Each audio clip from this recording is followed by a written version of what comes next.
उठल्यावर चहा कोणी करायचा, घरातली कामं कोणी आवरायची, कामावर जाताना होणारी अशी धावपळ आपल्यासारख्या अनेकांच्या घरात ठरलेली आहे. आणि याच मुद्द्यावरून थेट सुप्रीम कोर्टानं एक टिप्पणी केली आहे. ती पत्नी आहे, कामवाली नाही, असं सुप्रीम कोर्टानं म्हटलंय. चूल मूल आणि पाळण्याची दोरी या शब्दांपासून स्त्रिया खूप पुढे आल्या. घरामधली सगळी व्यवधानं सांभाळत असताना सगळ्याच क्षेत्रामधल्या अग्रगण्य पदापर्यंत त्या जबाबदाऱ्या लीलया पार पाडतायत.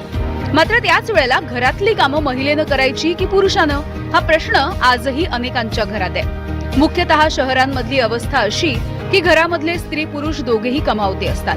त्यामुळे नोकरीच्या जबाबदाऱ्यांच्या सोबत घरातल्या कामांची देखील जबाबदारी नेमकी कुणी सांभाळायची असा प्रश्न समोर उभा राहतो.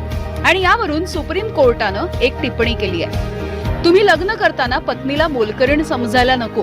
पत्नीनं घरकाम न करणं ही क्रूरता नाहीये. पतीनं देखील घरकामामध्ये मदत केली पाहिजे. सर्वोच्च न्यायालयाचे न्यायमूर्ती संदीप मेहता यांनी हे निरीक्षण नोंदवलंय.